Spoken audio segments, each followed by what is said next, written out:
Hello guys.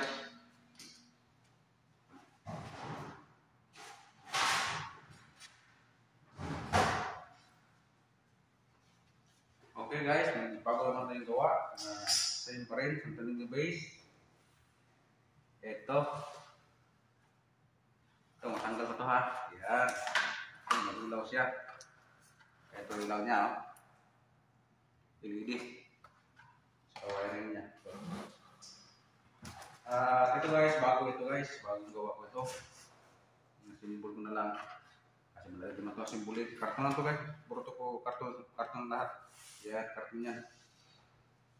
At yung makita nyo sa yung isa, yun yung tapos, yan. Yan yung ipinangako ko nga, i-raffle natin yan. Siguro by next week, i-raffle natin yan sa mga, sa subscriber natin. At saka YouTube, sa YouTube subscriber natin, at saka sa, Facebook followers natin yan. Natin yan, i-raffle. Bali yan, may ilaw na yan guys. Ayan, ipailaw natin.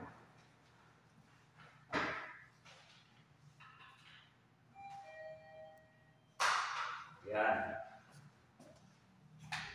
Bali, tapos na yan. Ready na yan para sa siguro by this week, i-raffle na natin yan. Santo Niño base.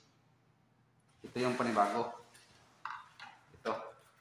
I-raffle rin natin ito pagkatapos ito. Kaya lang ito tapos ha. Siguro pagkatapos ito, raffle naman ito. Maswerte ito makatanggap ito guys kasi Santo Niño ito para sa Santo Niño base. Nalagayan na kayo. At saka bago.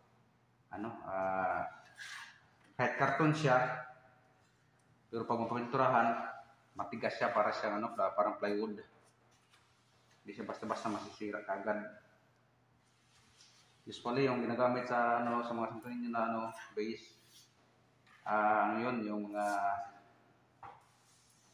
tawag niyan, bildo ba yun? Bildo sa Bisaya, bildo. Salamin, glass. Ito nagawa tayo ng sarili nating paraan, Santo Niño base. Karton lang to guys. Yan. Sino yung interesado, pasok lang kayo sa YouTube channel ko, Arnel Morales. Sa YouTube, Arnel Morales ang yung pangalan ko doon. Hanapin nyo lang. Sa Facebook naman,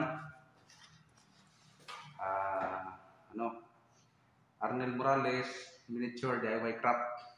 Ayun. Sige. Guys, gawin na natin to.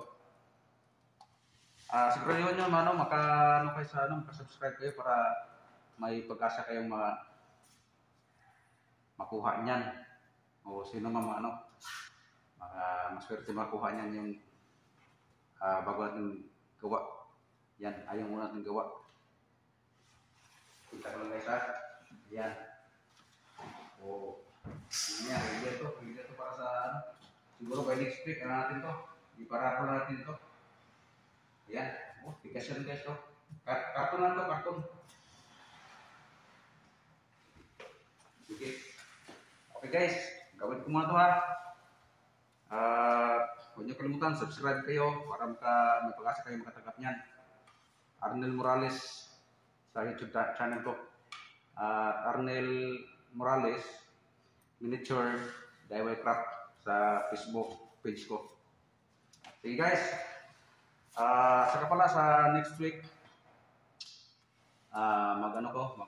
i-raffle natin yan pero i-live ko. Mag-live ako doon sa bahay namin. Para sino yung nakapanood sa live ko, siya yung bubunot natin yung mga pangalan at saka i-raffle natin. Okay guys, gawin ko mga itong bago kong gawa.